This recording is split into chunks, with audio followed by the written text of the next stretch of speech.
Indonesia maju yang berdaulat, mandiri, dan berkepribadian melalui terciptanya pelajar Pancasila, Kementerian Pendidikan, Kebudayaan, Riset, dan Teknologi terus menghadirkan berbagai terobosan Merdeka Belajar. Bismillahirrahmanirrahim. Assalamualaikum warahmatullahi wabarakatuh. Halo para guru dan insan pendidikan di seluruh Nusantara. Selamat jumpa kembali dengan saya Laulemha di channel Nyembir. Di video kali ini kita akan curhat seputar penjelasan mengenai substansi program Merdeka Belajar episode terakhir, episode pemungkas ke-19 yang telah diluncurkan oleh Kemendikbudristek Jumat 4 April 2022. Seperti kita ketahui, Kemendikbudristek melalui visi Indonesia Maju yang berdaulat, mandiri, dan berkepribadian untuk menghasilkan pelajar Pancasila, maka lahirlah yang disebut dengan program Merdeka Belajar dengan tujuan menghasilkan pendidikan berkualitas untuk rakyat Indonesia, sehingga dari tujuan tersebut maka lahirlah berbagai episode Merdeka Belajar, yaitu dari episode ke-1 sampai dengan episode ke-18 yang telah diluncurkan sepanjang tahun 2021. Dan kali ini kita akan curhat seputar substansi apa saja yang menjadi titik tekan daripada program Merdeka Belajar episode yang terakhir atau episode yang ke-19. Yuk kita simak. Yang pertama kita akan dengarkan penjelasan Kepala Badan Standar Kurikulum dan Asesmen Nasional Bapak Anindito Aditomo. Beliau menjelaskan terkait dengan program Merdeka Belajar episode ke-19 ini ada 4 hal yang menjadi titik tekannya. Yuk kita simak seperti apa penjelasan beliau. Merdeka Belajar pagi ini menjadi tonggak penting dalam upaya kita untuk mentransformasi sistem evaluasi dan penjaminan mutu pendidikan. Yang ini sudah kita mulai pada Merdeka Belajar episode yang pertama kali, yaitu penghapusan ujian nasional dan pengumuman asesmen nasional. Hari ini sebuah platform yang memudahkan kepala satuan pendidikan, kepala daerah, dan dinas pendidikan untuk melihat kondisi pendidikan di sekolah atau daerahnya. Dengan demikian, bagaimana kita menilai kinerja satuan pendidikan dan Pemda di bidang pendidikan itu menjadi selaras.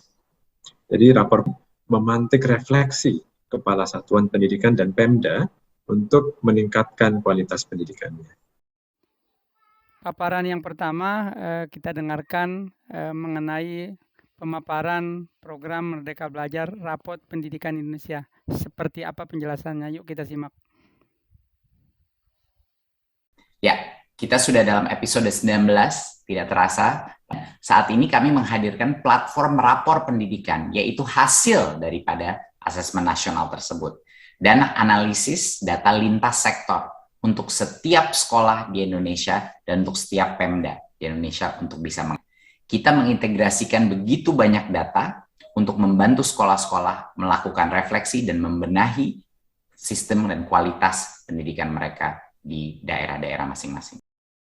Pemaparan berikutnya terkait pelaksanaan asesmen nasional sebagai sebuah bagian dari program Merdeka Belajar episode sebelumnya, di mana program asesmen nasional ini sebagai bagian awal yang akan bermuara pada adanya hasil yang disebut dengan Rapot Pendidikan Indonesia.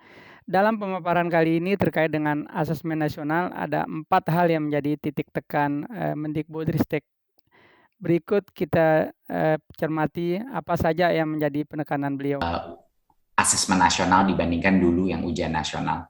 Banyak sekali perubahannya. Yang pertama adalah dulu itu ujian nasional hanya mengukur jumlah pemahaman konten. Dan di asesmen nasional, ini sekarang benar-benar kompetensi dasar literasi dan numerasi. Sangat sulit untuk dibimbelkan, bukan mengetes kemampuan anak untuk menghafal, tapi kemampuan anak untuk berpikir secara kritis, bernalar dalam aspek literasi dan numerasi.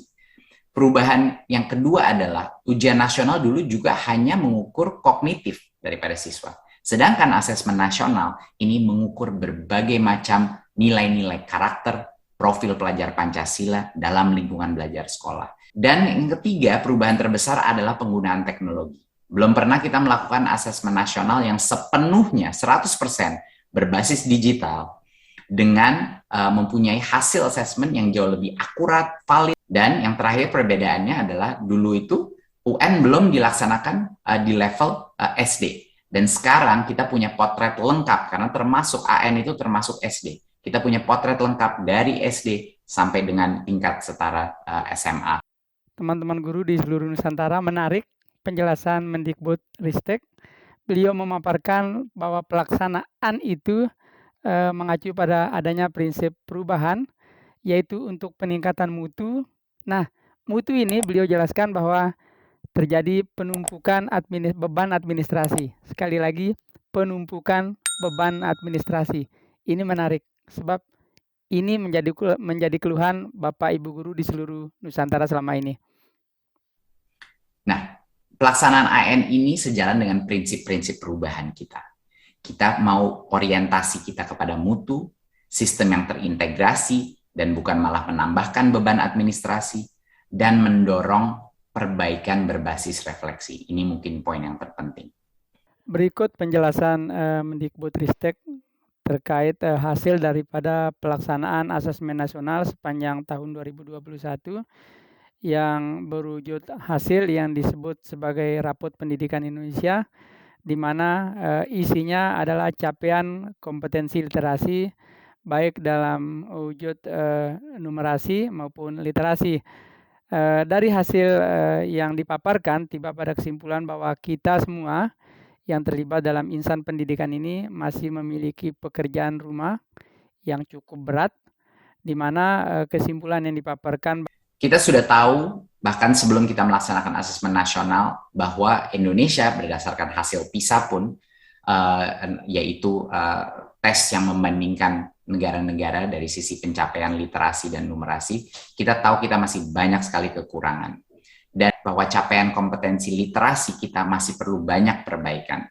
Kita melihat di sini, yang sebenarnya sudah mencapai kompetensi minimum adalah yang di sebelah kiri ini, yang hijau dan biru. Dan yang merah dan kuning itu sebenarnya masih belum mencapai kompetensi minimum literasi. Jadi kita masih banyak PR untuk bisa meningkatkan ini, terutama di tingkat SD dan SMP, terutama di tingkat SD dan SMP, terutama di tingkat SD dan SMP. Untuk numerasi, kita melihat ada problem yang lebih besar lagi, di mana 2 dari 3 peserta didik ini belum mencapai kompetensi minimum numerasi. Jadi ini juga PR besar kita untuk meningkatkan daya literasi dan numerasi di seluruh Indonesia. Kita masih perlu banyak berjuang.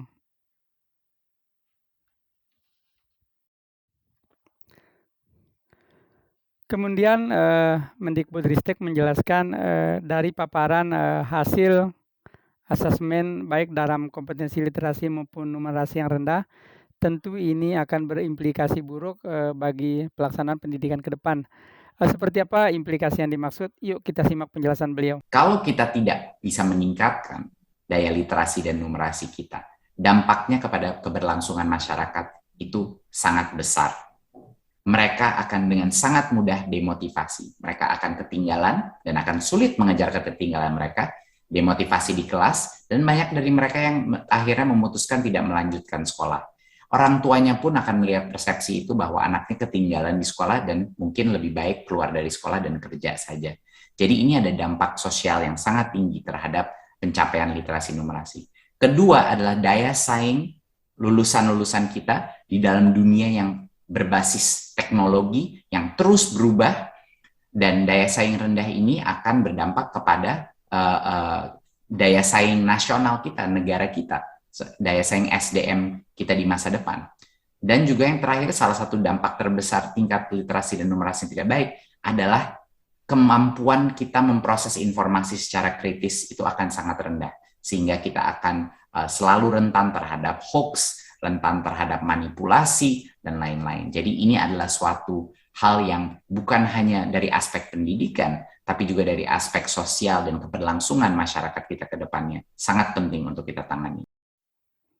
Beliau menjelaskan juga bahwa capaian kompetensi literasi dan numerasi ini ada kesenjangan per jenjang pendidikan. Beliau menjelaskan bahwa yang belum mencapai target adalah di jenjang pendidikan dasar. Oleh karena itu, kepada teman-teman pendidik SD dan SMP, semangat untuk mengejar ketertinggalan ini. Pemaparan berikutnya dari hasil asesmen nasional tahun 2021 yang termuat dalam raport pendidikan Indonesia. Di sana dapat dilihat bahwa terdapat kesenjangan bidang pendidikan antara Jawa dan luar Jawa. Beliau menjelaskan seperti itu. Yuk kita simak. Kita juga sudah mengetahui bahwa kesenjangan antara Pulau Jawa dan di luar Pulau Jawa itu sangat besar. Bahwa kesenjangan ini adalah suatu masalah kita bersama yang harus kita tangani sebagai pemerintah maupun juga masyarakat.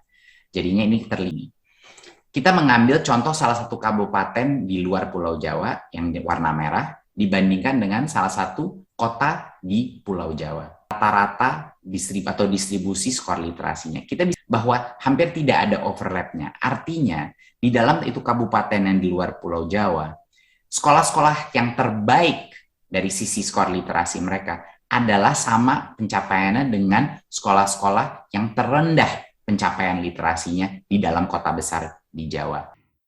Dari pemaparan beliau mengenai adanya kesenjangan pendidikan antara Jawa dan luar Jawa, yang paling tidak mengenakan bagi saya dan rekan-rekan yang hari ini kebetulan berada di luar Jawa. Jadi saya dan teman-teman yang berada di luar Jawa sangat tidak mengenakan mendengar ini bahwa hasil asesmen nasional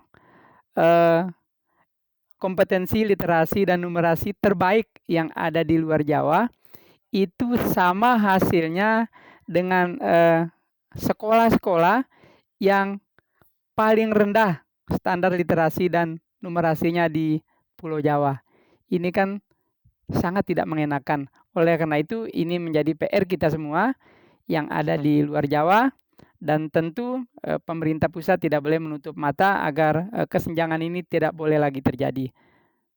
Untuk menjembatani kesenjangan ini harus menjadi prioritas utama pemerintah dan juga masyarakat, stakeholder pendidikan. Dari sisi numerasi, Mendikbud menjelaskan bahwa dari berbagai jenjang pendidikan SD, MI, SMP, SMA maupun SMK, bahwa dijelaskan bahwa sekolah dasar MI adalah jenjang pendidikan yang perlu mendapat intervensi khusus, baik dari sisi kurikulum, pengelolaan, dan lain sebagainya. Kenapa? Karena mereka mendapatkan hasil yang cukup rendah dibanding dengan jenjang-jenjang lainnya. Kita juga melihat di sini bahwa di jenjang SD, jumlah sekolah yang membutuhkan intervensi khusus, khususnya di sini adalah di bidang numerasi, itu sangat besar. Dan jadi kita melihat di sini effort kita di tingkat SD terutama harus menjadi fokus atau prioritas daripada intervensi kita, baik dari sisi kurikulum, baik dari sisi modul-modul literasi numerasi, program-program kampus mengajar di mana mahasiswa-mahasiswa datang untuk mengajarkan literasi dan numerasi di daerah. Inilah salah satu alasan kenapa SD itu adalah masa yang terpenting untuk mengkoreksi beberapa isu-isu baik di literasi maupun di numerasi. Jadi ini benar-benar memvalidasi. Setelah tadi dipaparkan mengenai hasil capaian dalam bidang literasi dan numerasi, sekarang akan dipaparkan seperti apa hasil dalam raport pendidikan Indonesia dari survei karakternya. Sekarang kita masuk kepada survei karakter berikut. Untuk mengingatkan sekali lagi bahwa kita ada 6 profil pelajar Pancasila yang menjadi pilar-pilar daripada survei karakter kita. Di atas ada beriman, bertakwa kepada Tuhan Yang Maha Esa dan berakhlak mulia. Ini adalah spiritualitas dan moralitas. Ada gotong royong, yaitu kemampuan bekerja sama sebagai tim. Ketiga adalah kreativitas, ya, kesenangan dan pengalaman menghasilkan hal baru. Bernalar kritis, kemampuan problem solving, kemampuan analisa secara logis. Kebinekaan global, yaitu kecintaan kepada keberagaman. Dan kemandirian, yang terakhir kemandirian, yaitu kemampuan mengelola pikiran, perasaan, dan tindakan untuk mencapai tujuan belajar. Jadi kita bisa melihat di sini bahwa ini diatur dari kiri, di mana itu yang paling tinggi skornya, sampai kanan yang paling rendah. Jadi kita melihat di sebelah kiri ini bahwa anak-anak kita dan sekolah-sekolah kita sangat kuat dalam bidang iman, takwa, dan akhlak mulia, jadi spiritualitas, moralitas, dan juga dalam aspek kreativitas. Ini dua hal yang tertinggi. Tapi di satu sisi lainnya kita punya beberapa kelemahan, dan di sini dalam aspek kemandirian, banyak anak-anak kita tidak bisa memotivasi dirinya secara independen, ya, dan mungkin tidak diberikan cukup ruang untuk memberikan otonomi atau motivasi yang di dalam dirinya. Dan ini suatu aspek yang sangat sulit sebenarnya untuk bisa ditingkatkan tanpa guru-guru dan lingkungan belajar yang mendorong kemandirian siswa, yang mendorong pembelajaran sepanjang hayat. Dan juga satu lagi yang masih rendah adalah kebinekaan global. Masih banyak aspek dalam kebinekaan dan kerukunan antar berbagai macam aspek kebinekaan, baik dari nasionalisme maupun toleransi yang harus kita tingkatkan ke depannya. Jadi sehingga dari hasil survei karakter sangat nampak di semua jenjang pendidikan dari dasar sampai pendidikan menengah bahwa hasil capaian karakter dalam bentuk iman takwa, kemudian kreativitas itu cukup persentasenya di semua jenjang pendidikan cukup tinggi. Kemudian yang menjadi pekerjaan berat buat kita, terutama teman-teman di jenjang pendidikan dasar, SD dan SMP, tentu dalam hal kemandirian dan kebinekaan ini masih butuh kerja keras lagi karena persentasenya terutama di jenjang pendidikan SD masih sangat rendah. Kenapa harus ada pelaksanaan survei karakter dalam kegiatan asesmen nasional? Apakah memang memiliki keterkaitan yang erat antara kompetensi, literasi, dan numerasi? Berikut kita dengar penjelasannya. Kenapa survei karakter ini sangat penting? Kita melihat ada di sebelah kiri ini bahwa semakin baik indeks karakter kita, ya, semakin tinggi juga capaian literasi dan numerasi. Jadi ini semuanya nyambung, Bapak Ibu. Semuanya nyambungnya. Jadi ini semuanya berkorelasi, Bapak Ibu. Jadi AN ini kita harus melihat kenapa kita mengukur bukan hanya literasi, numerasi, capaian itu, tapi juga karakter. Karena ini semuanya berinteraksi dengan sesama, ya, saling berkorelasi. Berikut dipaparkan hasil daripada survei lingkungan belajar yang meliputi 3 hal, yaitu kualitas pembelajaran, iklim keamanan belajar, dan iklim kebenaran di sekolah.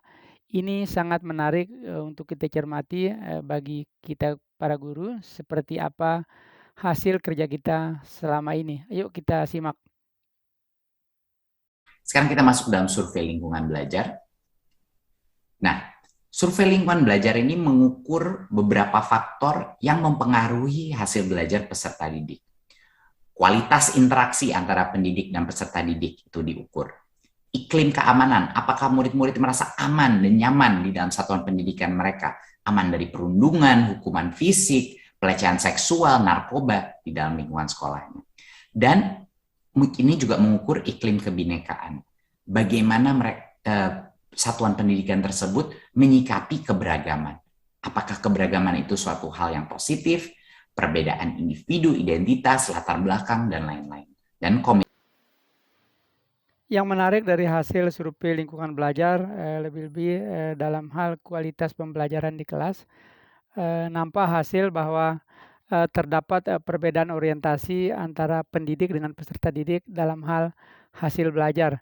Sehingga dari tabel yang dipaparkan dalam raport pendidikan Indonesia nampak jelas bahwa pembelajaran yang terjadi selama ini masih berfokus pada pendidik dan bukan berfokus pada peserta didiknya. Menyedihkan. Kita bisa melihat di sini bahwa pendidik di Indonesia itu relatif baik dalam bentuk dukungan afektif, tapi masih kurang baik dalam manajemen kelas dan aktivasi kognitif. Dukungan afektif, di mana lumayan positif, itu adalah kepercayaan guru kepada potensinya siswa. Dia perhatikan nggak siswa itu, ya, dan dia memberikan nggak umpan balik yang konstruktif. Itu. Kalau ini lumayan, tetapi di bidang manajemen kelas, yaitu disiplin positif, keteraturan suasana kelas, bagaimana mengatur atensi daripada murid-murid itu dalam kelas, masih banyak perbaikan yang harus terjadi. Dan dalam aspek aktivasi kognitif, itu pembelajaran yang sifatnya interaktif, sesuai dengan kemampuan peserta didik, memastikan bahwa ada diferensiasi dalam kelas, ada hal-hal aktivitas yang lebih menyenangkan dan engaging dan interaktif, ini kita masih butuh perbaikan yang sangat besar. 67% masih kurang dalam aspek ini. Dan poinnya di sini adalah ada gap atau perbedaan persepsi yang sangat besar antara apa yang murid-muridnya merasa adalah kualitas dan apa yang gurunya merasa adalah kualitas. Berikut dipaparkan hasil survei lingkungan belajar dari sisi keamanan belajar. Di situ nampak jelas bahwa ada 24,4% secara nasional peserta didik di sekolah masih mengalami perundungan, baik dilakukan oleh sesama mahasiswa maupun dilakukan oleh warga sekolah lainnya. Nah, saat ini sekarang kita masuk dalam beberapa iklim keamanan. Salah satunya adalah isu perundungan. Kita sudah tahu secara nasional perundungan adalah isu yang sangat serius dan sangat berdampak kepada pencapaian pembelajaran dan rasa keamanan siswa. Nah, ini kita ada angka 24,4% peserta didik ini berpotensi mengalami insiden perundungan di satuan pendidikan dalam 1 tahun terakhir. Sehingga ke depan ini menjadi PR kita semua, harus terus kita perjuangkan agar perundungan dan bentuk-bentuknya tidak akan ada lagi terjadi di sekolah-sekolah. Sekarang kita masuk ke dalam topik kekerasan seksual, di mana ini juga harus menjadi atensi nasional kita yang sangat penting.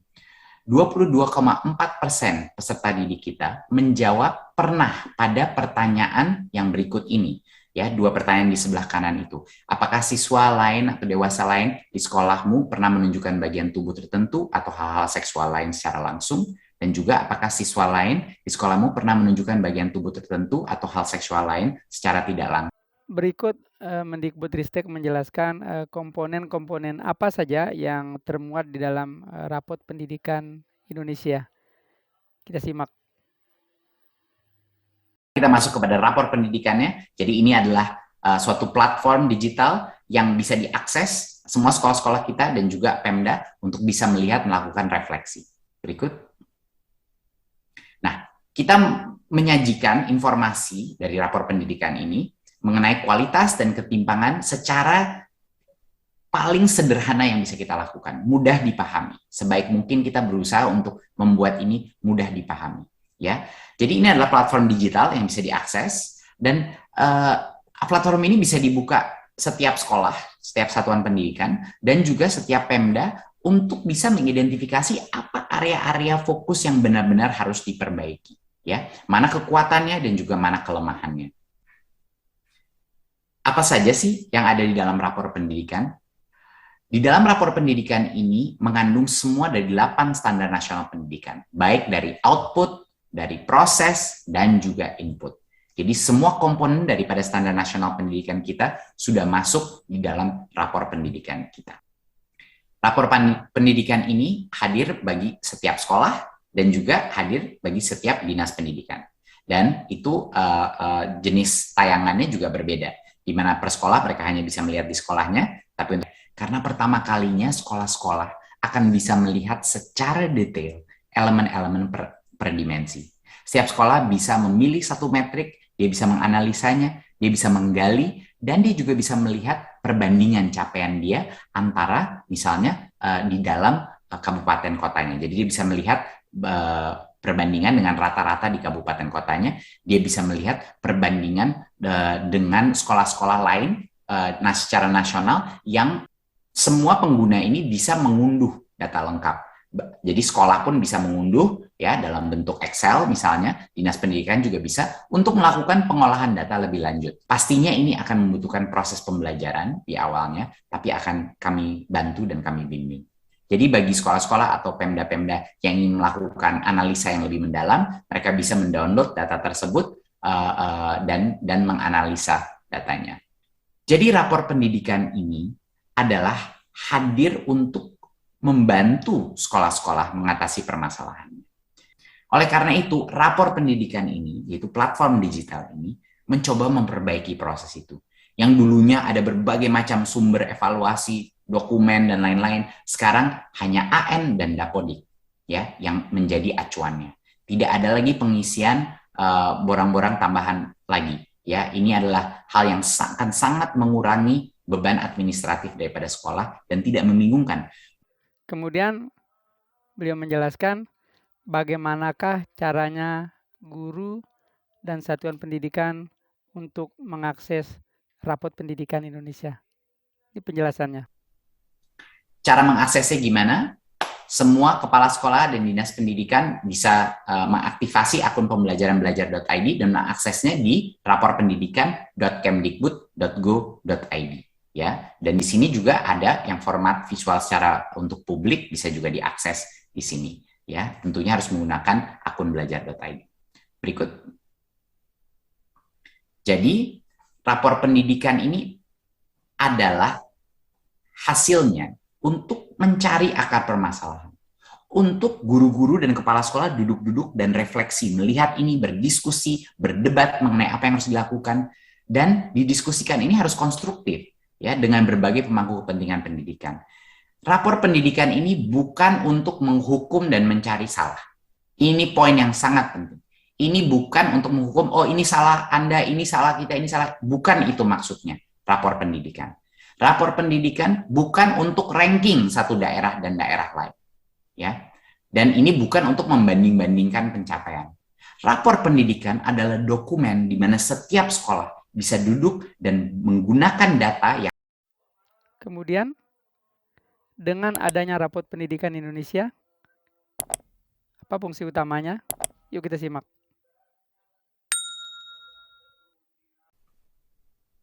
Jadi langkah konkret apa yang dilakukan setelah melihat rapor pendidikan? Pertama, identifikasi masalahnya. Ya. Kedua, refleksi. Ini poin yang luar biasa pentingnya. Ya. Refleksi di masing-masing daerah, di masing-masing sekolah. Dan tiga, akhirnya menyusun kegiatan, membuat suatu rencana, ya, menyatukannya dan menyelaraskan dengan anggarannya. Bagaimana, apa yang akan kita lakukan, apa yang akan kita prioritaskan. Ini adalah era baru, di mana kita akan bantu, Kemendikbudristek akan membantu. Kami akan memfasilitasi setiap sekolah dan Pemda untuk melakukan perencanaan berbasis data ini. Kita ada bimbingan teknis, ya, untuk masing-masing sekolah akan dilakukan mulai bulan April. Sepanjang tahun 2022, kita akan terus memberikan bimbingan teknis dan pendampingan. Jadi, pada hari Jumat 4 April 2022, pemerintah melalui Kemendikbudristek resmi meluncurkan program Merdeka Belajar episode terakhir, yaitu episode ke-19, yaitu Rapot Pendidikan Indonesia. Seperti apa penjelasannya platform Rapot Pendidikan Indonesia? Yuk kita simak video yang kita kutip dari Kemendikbudristek. Terima kasih. Dengan ini saya secara resmi meluncurkan Rapor Pendidikan Indonesia. Terima kasih.